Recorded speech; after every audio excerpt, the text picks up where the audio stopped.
ಅಸ್ಸಲಾಮು ಅಲೈಕುಂ ವರಹಮತುಲ್ಲಾಹಿ ವಬರಕಾತು. ವೀಕ್ಷಕರೇ, ಈ ಸಮಯ ಅತ್ಯಂತ ಕ್ರಿಟಿಕಲ್ ಆಗಿದೆ. ಈ ಸಮಯ ನಮಗೆ ಬಹಳ ಹಾರ್ಡ್ ವರ್ಕ್ ಮಾಡಬೇಕಾಗಿದೆ. ಪಾಲಿಟಿಕ್ಸ್ನಲ್ಲಿ, ಎಜುಕೇಷನ್ನಲ್ಲಿ, ಬಿಸ್ನೆಸ್ನಲ್ಲಿ, ಪ್ರತಿಯೊಂದು ಕ್ಷೇತ್ರದಲ್ಲಿ ನಾವು ಹಾರ್ಡ್ ವರ್ಕ್ ಮಾಡಬೇಕಾಗಿದೆ. ಏಕೆಂದರೆ ಇಂದು ನಾವು ಮುಸಲ್ಮಾನರು ಪ್ರತಿಯೊಂದು ಕ್ಷೇತ್ರದಲ್ಲೂ ಹಿಂದುಳಿದಿದ್ದೇವೆ. ಎಜುಕೇಷನ್ನಲ್ಲಿ ಹಿಂದೆ, ಬಿಸ್ನೆಸ್ನಲ್ಲಿ ಹಿಂದೆ, ಪಾಲಿಟಿಕ್ಸ್ನಲ್ಲಿ, ರಾಜಕೀಯದಲ್ಲಿ ನಮ್ಮ ಯಾವುದೇ ಭಾಗವಿಲ್ಲ. ಅದೇ ರೀತಿ ಧರ್ಮದಲ್ಲೂ ಅಷ್ಟೇ, ಶರೀಯತ್ನಲ್ಲೂ, ದೀನ್ನಲ್ಲೂ ಕೂಡ ನಾವು ಇಂದು ಬಹಳ ಹಿಂದುಳಿದಿದ್ದೇವೆ. ನಮ್ಮಲ್ಲಿ ಬಹುಭಾಗ ಜನರು ಅಜ್ಞಾನಿಯಾಗಿದ್ದಾರೆ. ಆದರೆ ಪ್ರತಿಯೊಂದು ಕ್ಷೇತ್ರದಲ್ಲೂ ನಾವು ಸರ್ವಶ್ರೇಷ್ಠರು ಎಂದು ಭಾವಿಸುತ್ತೇವೆ.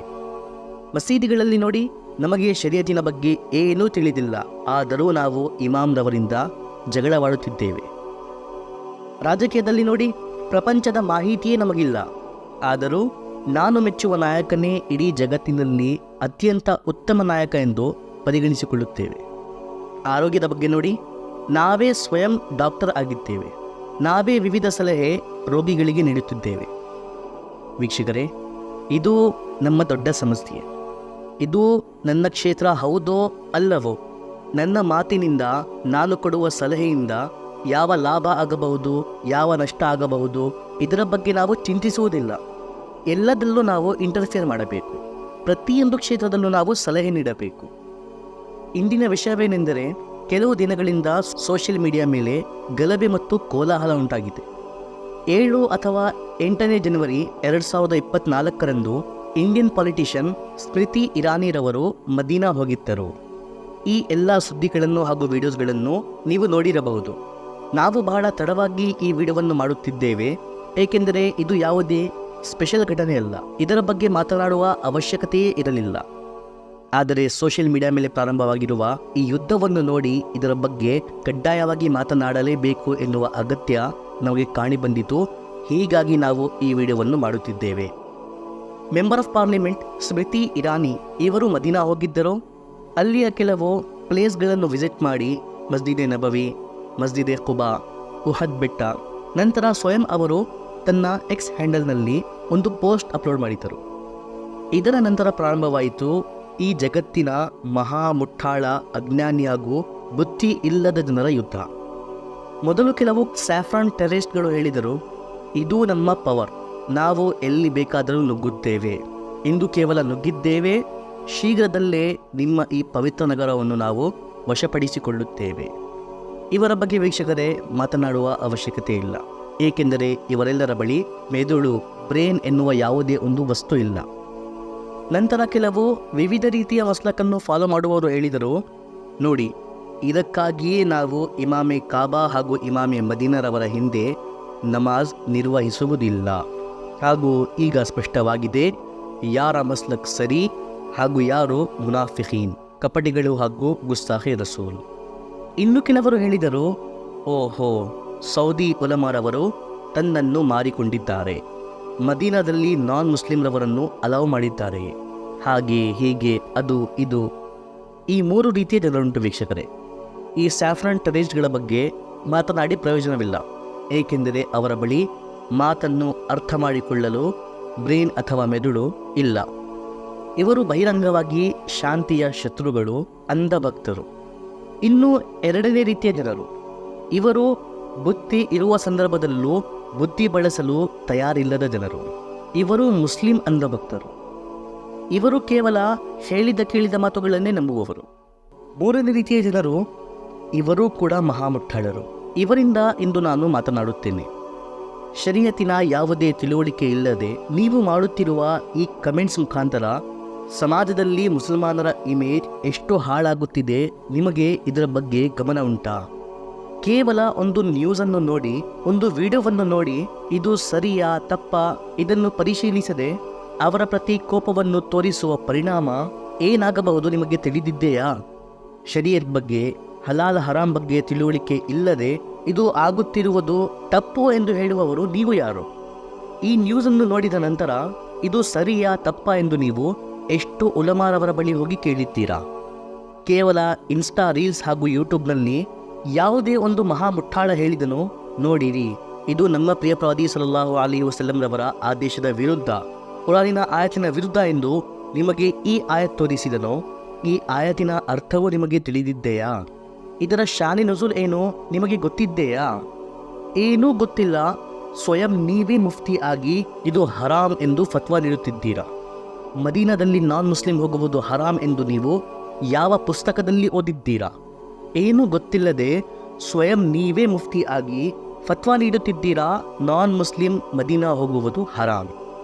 ಹಾಗಾದರೆ ಜಗತ್ತಿನಲ್ಲಿರುವ ಉಲಮರವರ ಕೆಲಸ ಏನು? ಯಾಕೆ ಇವರು 15-20 ವರ್ಷಗಳವರೆಗೆ ವಿದ್ಯೆ ಕಲಿತು ಫತಾವಾಗಳನ್ನು ನೀಡುವ ಕೆಲಸ ಮಾಡುತ್ತಿದ್ದಾರೆ?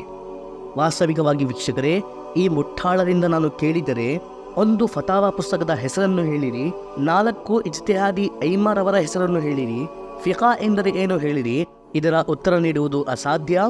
ಇವರು ಈ ಪ್ರಶ್ನೆಗಳನ್ನು ಅರ್ಥ ಮಾಡಿಕೊಳ್ಳುವುದು ಅಸಾಧ್ಯವಾಗಿದೆ.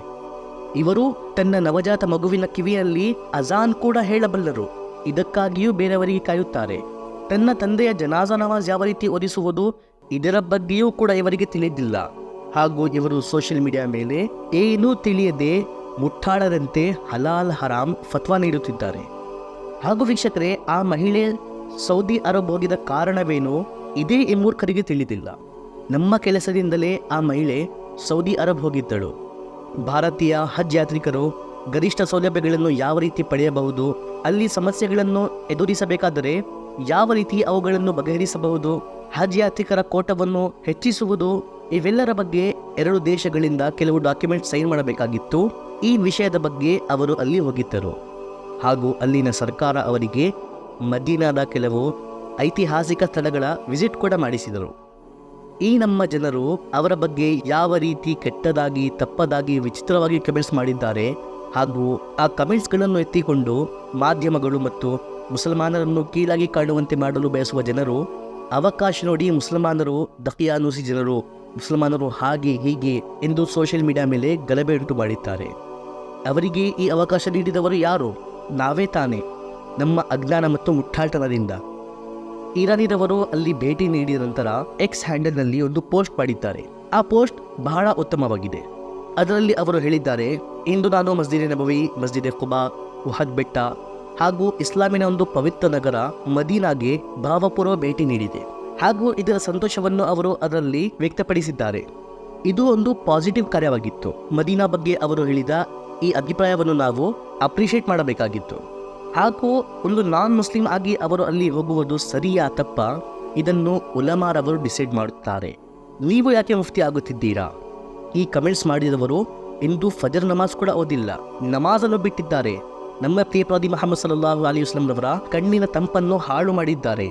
ಹಾಗೂ ಈಗ ಈ ರೀತಿ ಸೋಷಿಯಲ್ ಮೀಡಿಯಾ ಮೇಲೆ ಮುಫ್ತಿ ಆಗುತ್ತಿದ್ದಾರೆ. ವೀಕ್ಷಕರೇ, ಉಲಮಾ ಇದನ್ನು ಜಾಯಜ್ ಎಂದು ಹೇಳಿದ್ದಾರೆ, ಅಲೌ ಮಾಡಿದ್ದಾರೆ. ಮದೀನಾ ನಗರದಲ್ಲಿ ಹೋಗುವುದು ನಾನ್ ಮುಸ್ಲಿಂಗೆ ಗವರ್ಮೆಂಟ್ ಕೆಲಸದ ಮೂಲಕ ಅಥವಾ ವ್ಯಾಪಾರದ ಮೂಲಕ ನಾನ್ ಮುಸ್ಲಿಂ ಮದೀನಾ ನಗರಕ್ಕೆ ಹೋಗಬಹುದು. ಇದು ಜಾಯಜ್ ಆಗಿದೆ. ಅವರು ಮದೀನಾ ಹೋಗಿದ್ದರೂ ಮಸ್ಜಿದೆ ನಬವಿಯ ಹೊರಭಾಗದಲ್ಲಿದ್ದರು, ಒಳಗೋಗಲಿಲ್ಲ. ಮಸ್ಜಿದೆ ನಬವಿಯ ಒಳಗೋಗುವುದು ಇದು ನಾಜಾಯಜ್ ಆಗಿದೆ. ಹಾಗೂ ಮಕ್ಕಾ ನಗರದಲ್ಲಿ ಹೋಗುವುದು ಕೂಡ ನಾಜಾಯಜ್ ಆಗಿದೆ. ಸೊ ಇವೆಲ್ಲವೂ ಉಲಮಾರವರ ಫತ್ವಾಗಳ ಹಾಗೂ ಉಲಮಾರವರ ಫುಕಹಾರವರ ಸಲಹೆಯಿಂದಲೇ ಆಗಿದೆ. ಸೊ ಇದು ಉಲಮಾರವರ ಕಾರ್ಯವಾಗಿದೆ, ನಮ್ಮ ಕಾರ್ಯವಲ್ಲ.